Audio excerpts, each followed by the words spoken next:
Nung nanalangin kayo ngayong umaga, ano pinag-pray nyo? Pag may hinihingi ba tayo sa Panginoon, ano ang size? Maliit na pangarap ba o malaki? Barya-barya ba o fabulous? Isa-isahin natin at hanapan natin ang aral, ang napakagandang kwentong ito. Mark 8:22, some people brought a blind man to him and begged him to touch the man. He was blind. It was a very significant disability. And of course, it causes significant isolation. But Jesus is the opposite of this because he had extreme power and ability. And it was more than enough for the weakness and the disability of the man. So the Lord gave extreme connection as against the isolation that the man had been suffering from. Mark 8:23, so Jesus held the blind man's hand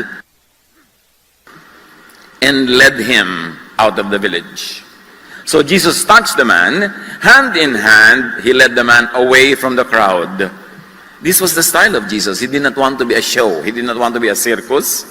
And probably there were a lot of non-believers in the crowds, mga kokontra lang sa nagaganap, distraction, abala sa atensyon nitong taong pagagalingin.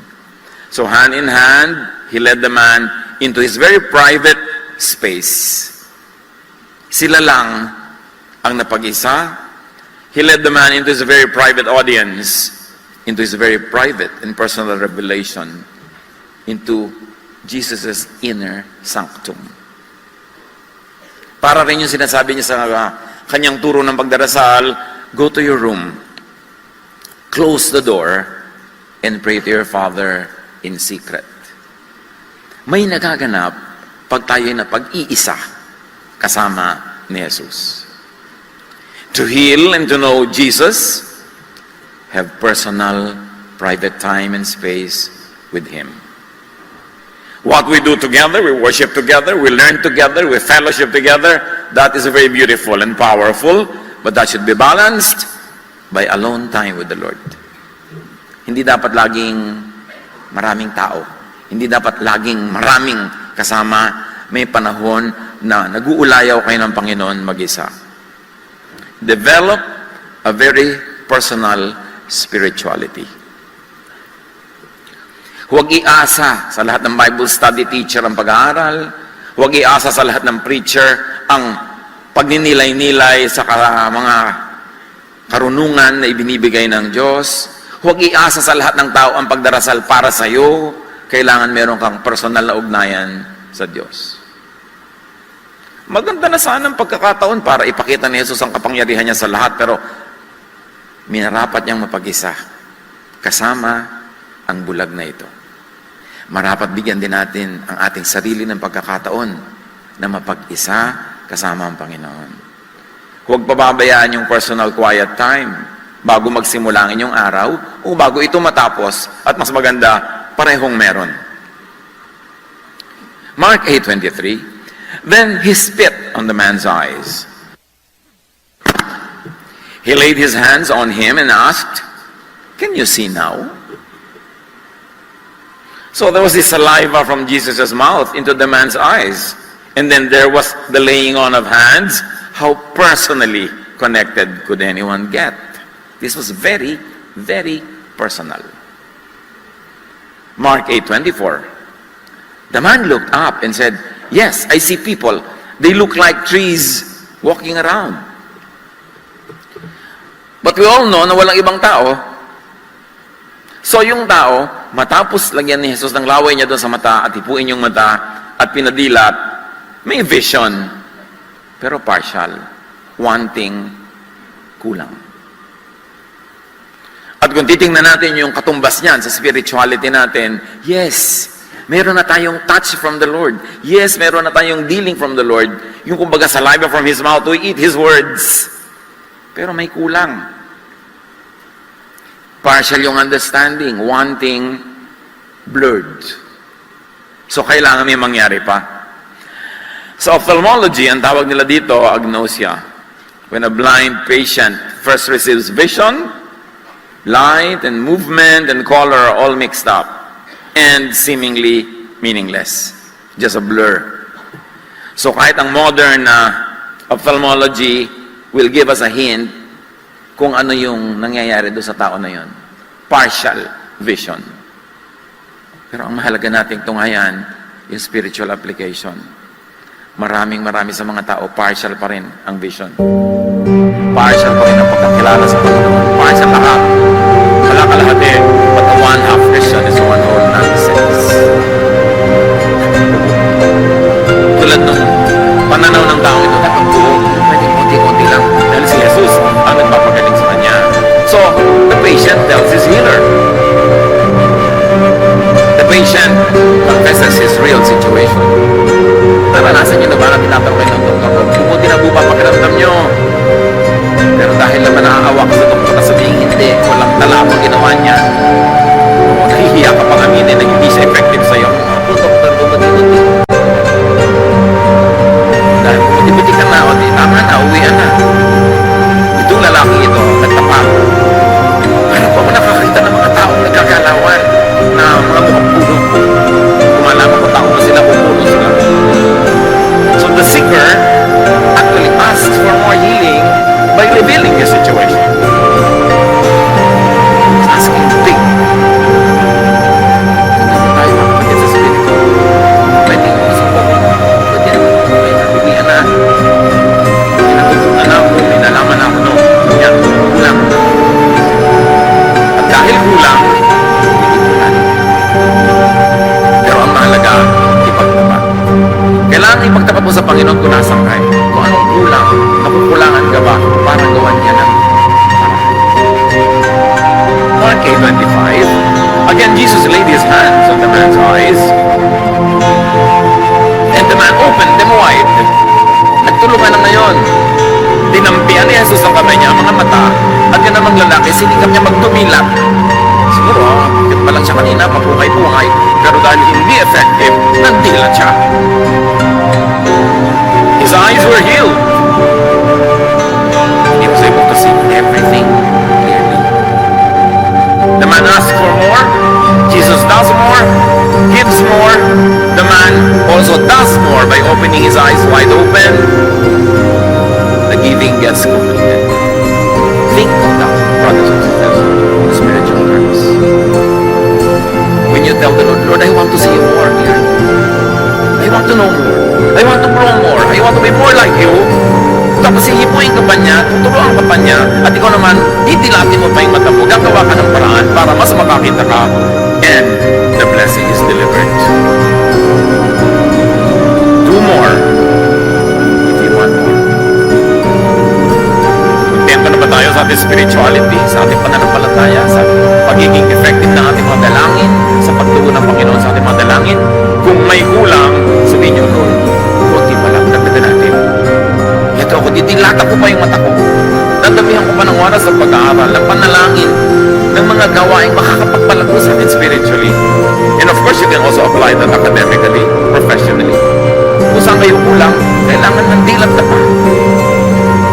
Gumawa ka ng paraan at mahigit mo kay Jesus. The story is so beautiful in its literal value. But in its metaphorical value, it becomes even more valuable to all of us. Kasi hindi naman tayo lahat may ophthalmology issues.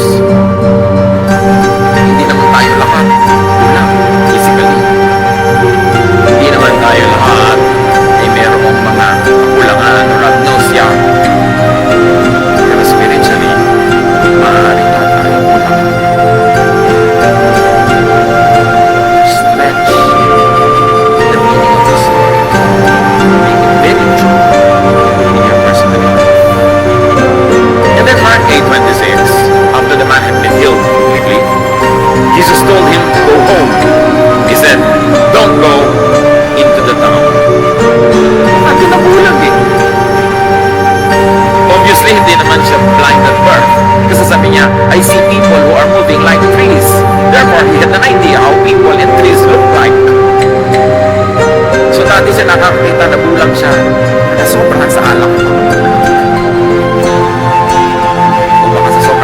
Sasayaw doon ang sundot ng mata niya, nabulag siya. We don't know what happened to him. Sabi ni Jesus, don't go to town. But of course, it is very consistent with the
hindi kita will, kailangan ilayo yan sa pamilya. Yung mga nagkakasakit na iba, sila na mismo ang lumalayo sa pamilya dahil nahihiya sila maging pabigat o hindi nila nararamdaman na minamahal sila, lumalayo sila. So si Jesus yung mga pinapagaling niya sa Biblika. Even the person who was possessed by many demons, gusto na sumunod kay Jesus, sabi ni Jesus, go home to your family. Because He wants healed people to be healers to their families. He wants those people who were away from their loved ones for a long time to be reunited with them. Mga kapatid, kung nakaranas din kayo ng pagpapagaling physically and very importantly, spiritually and emotionally, the message echoes across time and space into our very ears today. And Jesus is saying, kung ipabaya ka sa pamilya, nagkawatak-watak kayo, kasi nagkaroon ka ng spiritual experience at nakita mo ang Panginoon, naramdaman mo, fix your life. Ayusin mo yun. So when Jesus tells you to go home, it means get connected again. And if you were wrong, then get fixed. Or if you did something wrong, then you fix it. Ang mahalaga, ikan, mahalan, ayusin mo. Through and by Jesus, God can give. Ang yaman-yaman ng Diyos, everything God owns. So, kaya niya. Mas malaki ang Diyos kaysa problema mo ngayon. 2 Corinthians 9:8, and God is able to bless you abundantly. Kaya lang may mga tamang paraan na paglakas sa Diyos. Para yung gustong-gusto niyang ibigay, ibigay na niya. Kasi madalas, tayo mismo, asal natin, o kakulangan ng pananalig ang hadlang para dumaloy ng lulusan ng pagpapala ng Diyos. So approach God through Jesus. People were trying to approach God through the law, through sacrifices, through religion, and all that failed. That's why God sent His Son. Approach God through Jesusness.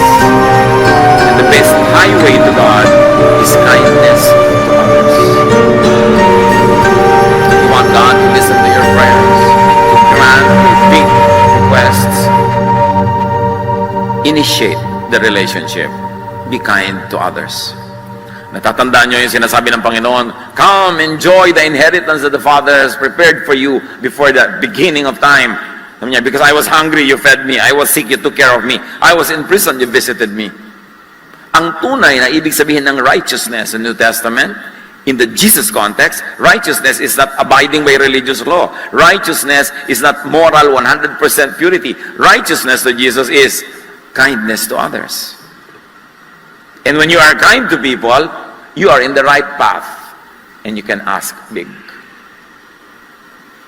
If you are not kind to others, the reverse, do not expect abundant kindness from God. Although kind pa rin sa atin ang Diyos, but don't expect abundant kindness. You want to be blessed, first be a blessing. You want to receive, first give. Give your love, give your time, your attention. This is the Jesus way. Kaya, He is the way. This is the truth. That the truth to the Father's heart, the true way to the Father's heart, is kindness to others. This is Jesusness, the message of the Gospels. The message that Jesus died for and lived again for. God does big. Ang Diyos sobrang kahanga-hanga. Marami sa atin, puro takot sa Diyos ang iniisip, hindi yung pananabik sa Diyos, pakikipagmahalan sa Diyos, puro na lamang legal fear, puro guilt, layo ka tuloy ng layo sa Diyos. Meron pang, uy, ba't di ka mag-church? Kakahiya, dami kong kasalanan. Lalo ka dapat mag-church. Nakakalayo-layo ka na pa, lubog-lubog ka na, lalayo ka pa lalo. Eh, nakakaya sa Diyos, huwag ka na mahiya. Dahil mahal ka ng Diyos. Napakahalaga na maintindihan natin kung sino ang ama na ipinapakilala ng anak. Si Solomon, nung naging hari, binigyan ng Diyos ng pagkakataong humiling ng lumang bagay. 1 Kings 3:12-13. Ang hiningi ni Solomon, talino, para maging mabuti siyang hari. Therefore, mapaglingkuran niya ang mga tao na minamahal ng Diyos. Sabi ng Diyos, I will do what you have asked. I will give you a wise and discerning heart, so that there will never have been anyone like you, nor will there ever be. Moreover, kala mo tapos na, moreover, I will give you what you have not asked for, both wealth and honor, so that in your lifetime you will have no equal among kings. Ang hiningi ni Solomon, hindi para sa kanya, ang hiningi niya talino, para maging mabuti siyang pinuno. At dahil natuwa ang Diyos, sa niya, ibibigay ko yung hiningi mo. After all, that is what I want. It is according to my will. And you know that the Bible says, when we pray according to His will, God hears us. And definitely, it was within God's will that Solomon be a good king. He asked for that, God granted it. At sabi niya, alam mo, yung hindi mo hiningi, dadagdag ko. Papayamanin kita, walang mas magiging mayaman higit sa'yo. At gagawin kitang tanyag, bantog. I will make you very, very famous. And of course, we know that during the time of Solomon, kings, monarchs, royals, everybody went to his court just to hear him speak, to hear his wisdom. And those that could not go personally sent ambassadors to take notes of what he was saying, so that those notes can be recited in those many royal courts far from Jerusalem. So give God space to decide what to give you. Humingi siya, pero hindi naman niya isinara yung pinto sa iba eh. Yung iba, Lord, ito lang po hinihingi ko. Meron nga isang kanta, yung ito ang tanging hiling ko, ito lang po hinihiling ko. Ba't di mo damihan? Ito lang po ang dasal ko, Diyos. Meron ba, Lord, pakinggan niyo lang po ako, hindi po kakain na masarap na 5 araw. Bakit? Sabi mo, Lord, hihingi na po ako at kakain pa ako na masarap. Then, God wants to give you big. Ang liit-liit ng pagkakilala natin sa Diyos. Kailangan palagi makipagtawaran na pag may hihingin ka, may i-give up ka. Lord, patapusin mo lang po ako ng college, i-give up ko na ang aking boyfriend. Ba't di mahingi sabay? Ba't kailangan may i-give up ka? Alam niyo kung sino nag-give up? Once for all, ang Ama gave His Son for us. The same sacrifice is not required of you. Ang hinihingi niya lang i-give up mo, yung sagabal sa sarili mong kabanalan, kaligayahan, kaayusan. Pero God is not pleased with sacrifices. God is pleased with hearts that love, hearts that obey His teachings on kindness. So do not limit God with narrow specifications. Minsan ng mga prayer natin, very specific. Humihingi ka ng 10 million, 20 pa naman balak ko, di 10. Yan ang hinihiling mo Dapat meron tayong space for God to move because God is God. At hindi natin siya laging pwedeng i-second guess. God wills to give big. Itanim natin sa utak natin yan. Hindi siya kuripot. Kung minsan may hindi siya binibigay, o kinokontian niya ang bigay kasi hindi mo kayang dalhin pag marami. Parang 10 watts sa bumbilya ka lang pala, humingi ka ng 1,000 volts, sasabog ka lang. So hindi bagay sa iyong yumaman, mas bagay sa iyong maralita. Kasi maralita ang utak mo. Pag nagkapera ka, aawayin mo yung dati mo kaibigan, lalayo ka sa kanila, magbubisyo ka lang, ang ganda-ganda ng buhay nyo, nung nagkapera ka, nagkaroon ng kutakot-takot ng mga ibang asawa, kaya bagay sa iyong maralita. So, hindi tayo gusto na maralita na Diyos. God doesn't want us to be poor. The earth is the Lord's and everything in it. But when you cannot take it, when you cannot accommodate, that's when you are given limited resources. So palawakin natin ang utak natin, ang ating puso, ang ating kakayanan, at kasabay nun, proportionately, lalawak ang ating resources. Nakakita ko once sa isang poster ng Earth, una close up, parang laki-laki ng Earth. Tapos biglang ipinakita sa malayo, isang pagkaliit-liit na tuldok in the Milky Way, tapos may arrow, you are here. Para isang tuldok. Kita nyo ang liit-liit nung kinakalagyan natin. Ang dami-dami pang meron. Ang dami-dami-dami pa. So don't limit God. God wills to give big. Pinatunayan niya, ang kanyang mismong anak na si Jesus, ibinigay niya. Romans 8:32. He who did not spare his own son, but gave him up for us all, will he not also, along with him, graciously give us all things? Kung ang kanyang anak na si Jesus ibinigay na, meron pa kaya siya ipagkakait? Kung tama lang ang hinihingi mo at tama ang iyong paraan at kung bagay sa iyo ang hinihingi mo. God does not have to be convinced to be good. God is good.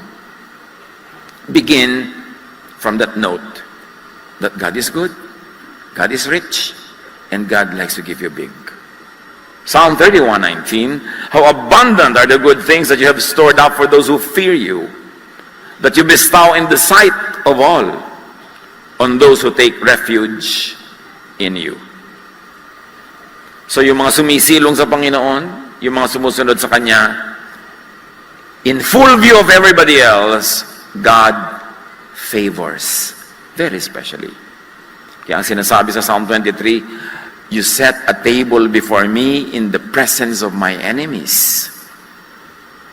Can you imagine that? You have enemies and God sets a table before you. Of course, the meaning in Bedouin and desert culture should not be lost. But because among desert dwellers, then and until now, in many villages, when a desert dweller eats with you, sets food before you in his tent, and you eat outside of his tent, seen by the neighbors, it means this desert dweller will give you his life. Nobody can touch you nang hindi dadaan sa kanya. At yan ang sinasabi, you set a table before me in the presence of my enemies. Napakabait ng Diyos. Lumagay tayo sa lugar in the path of blessing para ma-receive yun. So you can ask big. Hihingi rin lang, lakihan na. Yung iba dyan, hingi, Lord, bigyan niyo naman po ako ng sunblock. Alam niyo si Joshua, ang hiningi niya, huwag pagalawin yung araw. Joshua 10:12-13, about noon, Joshua prayed to the Lord, our Lord, make the sun stop in the sky over Gibeon, and the moon stand still over Aijalon Valley. Listen. So the sun and the moon stopped and stood still. Tumigil kayo ng kahihingi ng sunblock lang. Yung araw nga nahihingi. They had a war that they had to win and they needed light. Can you imagine the entire creation stopping because of the prayer of this man? So, huwag mga sunblock lang ang gawing goal sa buhay. Lakihan nyo. Mayaman ang Diyos natin. Huwag natin i-condition ang ating utak na makontento sa kulang, sa konti. Sabi nitong bulag, nakakakita na ako pero kulang. Para mga tao hindi ko maintindihan nagagalawan. It means more. John 15:7, if you remain in me and my words remain in you, ask whatever you wish and it will be done for you. Merong if you remain in me, in my words remain in you. Because if the words of Jesus remains in us, we understand Him, we know what He will give and we ask for. John 16:24, ask and you will receive. Ibitin, hindi kulang, hindi anin-aninag lang, malinaw na pananaw so that your joy will be complete. Ipinagpapay mo lang po, kumain po sana yung asawa. Lakihan mo, sabi mo, Lord, ako po ang kumain. Eh di ang laki ng mangyayari, sabay kayo pinapait. Eh dasal siya lang pag-uwi niya po asawa ko pati. Sabihin ikaw din pag-uwi. Para malaki ang blessing. Importante pagkaintindihan ang mga hindi nagkakaintindihan. Sabi ng Panginoon sa Matthew 17:20, nothing will be impossible. Dapat yung imposible wala sa kailangan ng mga Christian. Meron pang imposible? Break tayo. Bakit tayo nandito ngayon lahat? Alam niyo ba yan? Sino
dito na tayo. Gusto nyo ba dito? Lakasan nyo malakbak para marinig. Salamat sa Focars. 14 na taon tayo dyan. Mahal na mahal natin yan. But when the Lord says, pull up your tents and move. Ganun yung Exodus. Pull up the tents and move. We have the heritage of Israel. Lagi marami nagtatanong, ba't hindi na lang kung may bumili ng lote? At para may building kayo? Bibili ka na ganito malaki para magkasal ng mga tao daw. Sa tayo makakabili sa pinili ka rin sa na kayo. Eh, ang dami-dami natin. Gusto ko maraming parking lot. Paano yun? Kaya mas gusto ko nila mag-rent. Kasi mas napipili mo yung lugar. Pag lumaki kayo, makihan. Pag lumit kayo, dilitan. Makakataw. And then we can focus on the more important thing, your spiritual living. Yung unang tayo, mag-fundraising ako, nakita nyo, ang peso saan. Dahil may pinapatay tayong building. No. What we can afford, that's where we go. Because we also allocate many of our resources to our social work, our charities, our missions. Salamat because napaka-accommodating na PICC, you know, the Focars still that belong to the President of the Philippines, but the PICC still the second half of the Philippines. So ibang kamusap na. Pero may isang kamusap na everybody. And the Lord has placed us here. Salamat sa Panginoon. At salamat din sa lahat ng tumulong. Alam nyo ngayon, naglilipad tayo lahat, yung lahat ng naipon nating gamit doon sa 1 hektaryang sahig ng Focars. Hindi natin namalayan, ang dami pa nating nilagay. Ngayon kailangan pagkasyahin natin muli sa ating sariling building sa Makati. You know, somebody has to swing everything. But yes, so many people were very helpful, kaya tayo narito. At next week, lolobi ng Panginoon, narito pa rin tayo. At ipanalangin nyo na yung mga araw na may fully, na talagang book na dito, definitely all throughout some time, lilipat tayo na ibang venue. Yung ibang-iba sabi, wow, nag-level up ang day by day. No. Going to PICC is not a leveling up because kung dinala tayo ng Panginoon sa isang bodega, anong itatawag nyo doon? Ang bulwagan ng Panginoon ay kung saan siya sinasamba. PICC man yun, o ilalim ng tulay, o ilalim ng puno, aircon man o hindi. O mga kababaihan, matatahimik na yung buhok nyo kasi sa Focars nagtatayuan yung buhok nyo sa lakas ng hangin. Salamat talaga sa mga nagbigay ng electric fan. Huwag nyo na sanang bawiin. So, importante mga kapatid, we always thank God and kung saan tayo dalhin. Hindi kailangan na mapilit. Ang mahalaga, because ang ating puso, yan ang bulwagan ng Panginoon. Kahit saan magpunta ang worshiper, nandun ang Panginoon. Sabi ni Jesus, when 2 or 3 are gathered in my name, I am there. So the Lord is here. Ito ngayon, isang bulwagan ng Panginoon. Ang nakaraan, balik nga pala tayo sa message, no? John 15:7, if you remain in me, and my words remain in you, I like to emphasize that, ask for whatever you wish. Nung nawala bigla yung potential ng Focars to be our home, of course, we immediately thought of this. But first, at gusto kong sabihin sa inyo, there had been negotiations na mag-worship tayo sa main theater ng CCP. Noon pa, gusto kong dalhin tayo doon. At dito, I was thinking of the plenary hall. Parang ako yung si Solomon nagpe-pray ng wisdom only, may iba pa pala. Because this hall, I think, is much better for our needs. Yung plenary hall, terrace yun. Pag nandun ka sa balcony 2, kawayan na lang kayo ng kaibigan mo na nandun sa balcony 1, ang hirap magpalipat-lipat. Dito, magpagulong-gulong kayo dyan. Pwede. We will do our Sunday school here, our Bible studies, our junior Sunday school, our paaralan ng buhay, our meetings and our fellowships, because we will do our 7 to 8:30 worship as usual. And because we will be here 7 to 12, then 8:30 to 9:30, 1 hour, 9:30 to 10:30 before the second service begins, ang hall na ito ang gagamitin natin for all our other purposes. So, importante na mapanatili natin ang maintenance ng building, that we respect the policies of the PICC, which is meant to be for the betterment of everyone who uses this wonderful facility. So, walang nawala sa mga activities natin, meron lang tayong adjustments. There will be some adjustments, and during the week, ang ating office sa Makati, kunin nyo na lang yung address. Anong office natin ngayon? Nasa likod, admin office. Alam nyo ibig sabihin nun? Yung mga nagdadala ng donation, doon nyo dalhin. Kaya yan ang nauna ko ipatayo dyan. Ayun. No, meron din tayo, siyempre mga inquiries, when you need things, you go there. Yan yung temporary office natin. Pag Sunday, nandyan tayo. I had to tell you all this kasi ang daming tanong-tanungan. No? So, kailangan na isingit yan. Bumalik na tayo sa mga kabanalan. You can receive big. Believe that. Job 42:10, after Job had prayed for his friends, the Lord restored his fortunes and gave him twice as much as he had before. You know the story, this classic story of suffering ni Job, na wala lahat ng kayamanan, namatay yung mga anak, everything, and yet, kahit matanda na siya, nadoble pa ang mga kayamanan, nagkaroon pa siya uli ng mga anak. In other words, nadoble pa ang ligaya niya sa Panginoon. Hindi siya bumitaw. At siya'y nagantimpalaan. When you don't receive big, it could mean that you don't ask big.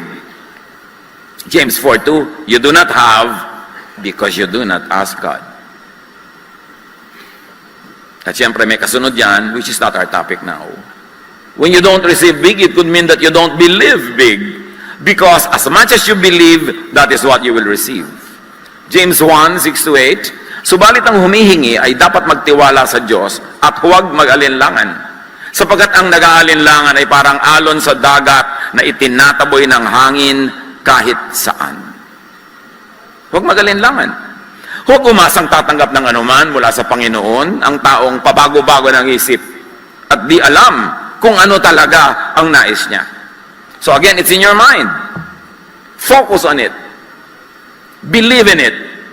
Nothing will be impossible for you. Hindi yan empty words. Totoo yan. Nakita niyo yung araw, tumirik doon ng matagal. Ang bagyo, pinapatigil. Matthew 8:26, ngunit sinabi niya sa kanila, ba't kayo natatakot?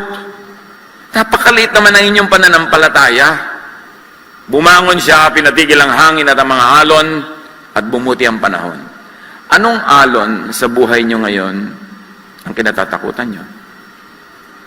O wala pa man, ini-imagine nyo nang may darating, nabubuhay kayo tuloy sa takot. Pag nangyari ang inyong kinakatakutan, 2 beses kayo nagdusa, ngayon na ini-imagine nyo yon, at pag nangyari na. At kung hindi man yun mangyari, at least once kayo nagdusa, nung ini-imagine nyo. Discipline your mind. Do not focus on what makes you afraid. Do not focus on your fears. Focus on Jesus. Focus on the healer, not the sickness. Focus on the answer, not the question. Focus on the power, not the weakness. Nothing will be impossible for you. Matthew 17:20, hindi nila mapaalis yung masamang espiritu doon sa tao. Sabi, bakit di namin magawa? Sumagot siya, dahil maliit ang inyong pananampalataya. Hindi dahil makapangyarihan yung espiritu. Dahil maliit ang inyong pananampalataya. Tandaan nyo, kung kayo'y may pananampalataya sa Diyos, asin laki ng buto ng mustasa, maaari ninyong sabihin sa bundok na ito, lumipat ka ron, at ito'y lilipat nga. Tunay na walang bagay na hindi ninyo magagawa. Dibdibin natin ito kasi totoo to. Hindi ito figure of speech. The mind, the spirit of humans has great power because we were created in God's image. As long as we operate according to God's will, we stand in the path of power and blessing, nothing will be impossible. When you don't receive big, it could mean that you are only harvesting what you planted. Eh syempre, konti tinanim mo, di konti anihin mo. Luke 6:38, magbigay kayo, at kayo'y bibigyan din. Hustong takal, siksik, liglig, umaapo pa ang ibibigay sa inyo. Sapagkat ang panukat na ginagamit ninyo sa iba, ay siya rin gagamiting panukat sa inyo. So obviously, Jesus is saying, as you give, you receive. Ikaw ang magbibigay ng limit sa iyong marireceive by what you give. And this is not only money, this is not only donation, this is not only offering, the kindness that you give to people, the love that you give, the forgiveness that you give. Kung gaano lang ang binibigyan natin sa ating kapwa, yun lang din ang tatanggapin natin. Kasi iisa ang panukat. Yung panukat na ginagamit mo sa pagbibigay, yun din ang panukat na itataas mo para bigyan ka.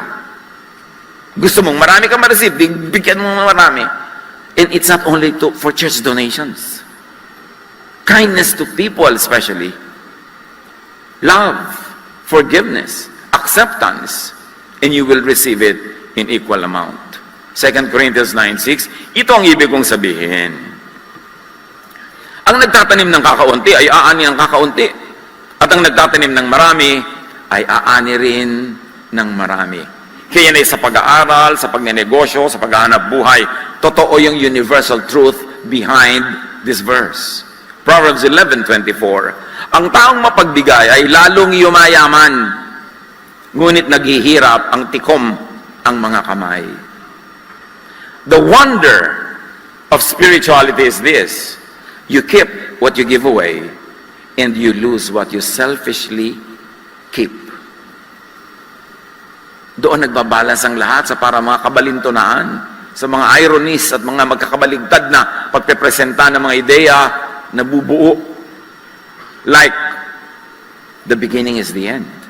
That's the circle. And that is the symbol of God, the Alpha and the Omega. So you want to keep, give it away. You want to lose it, selfishly keep it.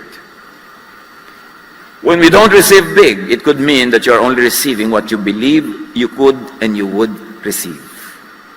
So ina-analyze natin kung bakit ganun? Yung pala pwede ko makatanggap ng big, bakit konti? At naghahanap tayo ng maaaring dahilan sa ating mga personal cases. Your reality is your faith. Your faith is your reality. You believe big, your reality becomes big. Matthew 21:22, if you believe, you will receive whatever you ask for in prayer. Nung namatay si Lazarus, pinuntahan ni Jesus, sabi ni Jesus, buksan niyang libingan, dahil tatawagin niya John 11:39-40, but Lord, said Martha, by this time there is a bad odor, for he has been there 4 days.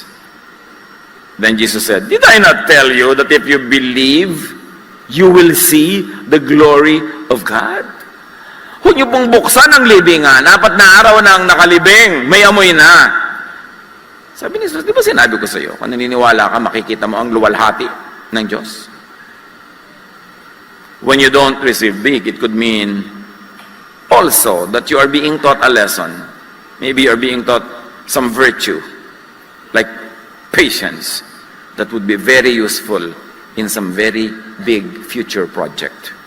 James 4:3, when you ask, you do not receive because you ask with wrong motives, that you may spend what you get on your pleasures. So maaaring, it's a no because it will be bad for you.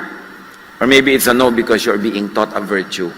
Kaya marami tayong choices, mga kapatid, kasi marami talagang pwedeng pagkunan ng dahilan kung bakit we don't always receive big. And we like to know which of those are true to us so we can do something to rectify the situation. Job 33:29-30, God does all these things to a person. Yung daw dumadaan sa paghihirap, twice, even 3 times, to turn them back from the pit, that the light of life may shine on them. So meron naman talagang hindi binibigyan, kung minsan ay dumadaan pa sa pagdurusa, para lalo nilang maramdaman ang tapo ng liwanag sa kanila sa tamang panahon. God works in mysterious ways. Able or not able to identify the reasons why we don't always get as big as we want, trust God that His dealing is always right. Because He likes to give to us. Kung hindi niya tinatatanggap, yun ang mga pwedeng reason. Or it could mean that you are being trained for something big. Training pala. Kapag may mga taong dumadaan sa paghihirap, yung sabihin, baka may kasalanan ka. May sakit na nga, dinalaw mo pa, sis. Baka naman may kasalanan ka. Huwag ka nalang dumalaw.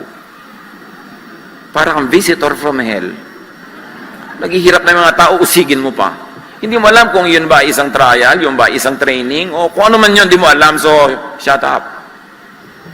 Ang bilis-bilis natin mag-judge. Hindi natin alam. 1 Corinthians 9:25, athletes work hard to win a crown. So probably this person is only being trained for something that would be very, very victorious. Kung ano man ang kalagayan natin, in whatever stage or level or degree, hang on, huwag kang bibitaw sa Panginoon. Mas nawawala ka ng pag-asa, mas dumidilim, mas lalong kailangan mo ang Diyos. Huwag kang magtatampo sa Diyos. Kasi pag nagtampo ka sa Diyos, kanino ka pupunta? Meron pa nga, laging nagme-message, parang gusto ko na po magpakamatay, ang laki ng problema mo. Hindi niya, ang laki po ng problema ko, hirap na ako. Eh bakit nakakatiyak ka ba na sa kabilang buhay, gagaan ang buhay mo? Eh kung namatay ka ngayon, nagpunta ka pa sa impyerno, lumala ka pa, ay huwag na nga po, tama, hindi muna ako dapat mamatay. Gusto mo magpakamatay, sure ka ba na mas makaka-relax doon? Anong pupuntahan mo? Spa? Hirap na hirap ka na nga, magpapakamatay ka pa. Dapat buhayin mo yung sarili mo. Kasi nasa Diyos ang ating pag-asa. Huwag kayong bibitaw kahit kailan. Hindi ko, sino sa atin dito ang mga ganyan, nangihina? Alam ng Diyos ang nangyayari sa inyo. More than you know. Just continue. Katulad nitong bulag, hinawakan ni Lord sa kamay. Halika, lumayo tayo dyan sa kinakalagyan mo. Hayaan mong hakayin ka ng Panginoon. Kung ano man ang private space nyo, at doon kanya pagalingin. Jeremiah 29:11. For I know the plans I have for you, declares the Lord.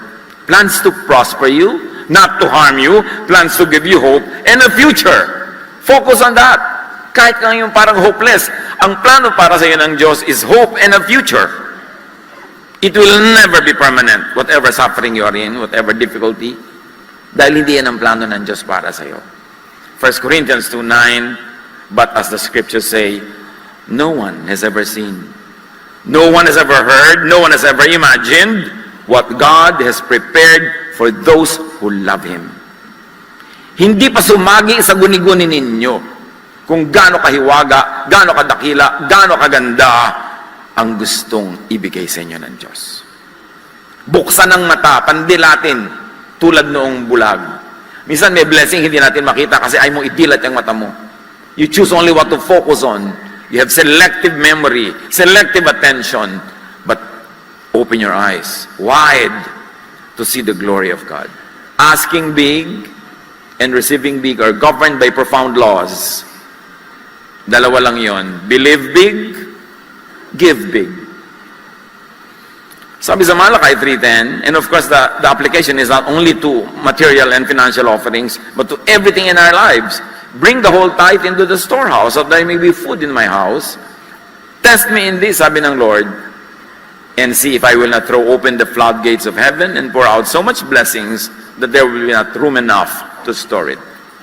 Apply it also to love.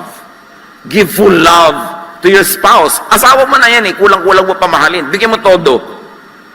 At subukan mo ang Diyos. Kung hindi kanya suklian ng napakarami nag-uumapaw na pag-ibig, maaring galing din sa iyong spouse o galing pa kay Santa Claus. O kung kani-kanino. Pero, sabi ng Panginoon, subukan niyo ako. Give. And I'm always emphatic that this giving is not only in the context of church. Just give love, give kindness, give time, give attention, and see it grow and come back to you. Give your part, do your part, and receive your part. Matthew 6:14 to 15.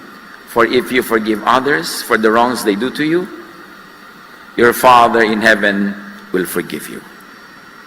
But if you don't forgive others, your Father will not forgive your sins. So again, hindi lang sa sin ito. Ang concept is universal. What you give is what you get. What you are willing to give to people is what the Lord will give to you through people. So give what you want to receive. Luke 6:38, if you give to others, you will be given a full amount in return. It will be packed down, shaken together, and spilling over into your lap. Let Jesus lead you away from your crowd that hinders your healing. Healing ng emotion mo. Kung ikaw laging nagdaramdam, laging nagtatampo, laging umiiyak, tapos ang lahat pa ng kausap mo, ganun din. Mga tampurista rin, mga galit din sa mundo. Walk out of that crowd. Let Jesus take you out of it. Lumabas kayo, mga kapatid, sa mga toxic relationships. Asawa ko po, huwag kang lumabas, asawa mo pala. Ipanalangin mo magbago ka at siya at sabay kayo. Pero maraming mga relationships toxic. Mga chat rooms na toxic. mga kausap mo laging toxic, lagi kang nagagalit, gusto nyong magalit sa mundo, gusto nyong manigas at mamatay, magbasa kayo ng mga comment sa Facebook. Lalo political comment, religious comment. Yun, get out of your crowd that makes you sick. Be alone with Jesus. Enjoy healing with the Lord. Spend quality alone time with Jesus. Then, ask big. Lord, thank you that we can ask big. Nawa sa aming mga narinig, kung may kulang pa, kayo po ang magpuno. Ipaunawa nyo sa amin na napakabuti nyo, napakayaman nyo, at gusto nyo kaming bigyan. Kung ano man yun, be it material, emotional, spiritual, social, intellectual needs, kayo ay mayamang Diyos. Pagbulay-bulayan natin ng ilang saglit kung ano ang personal application nito sa ating mga buhay. Lord, bless your people. Remind us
Thank you.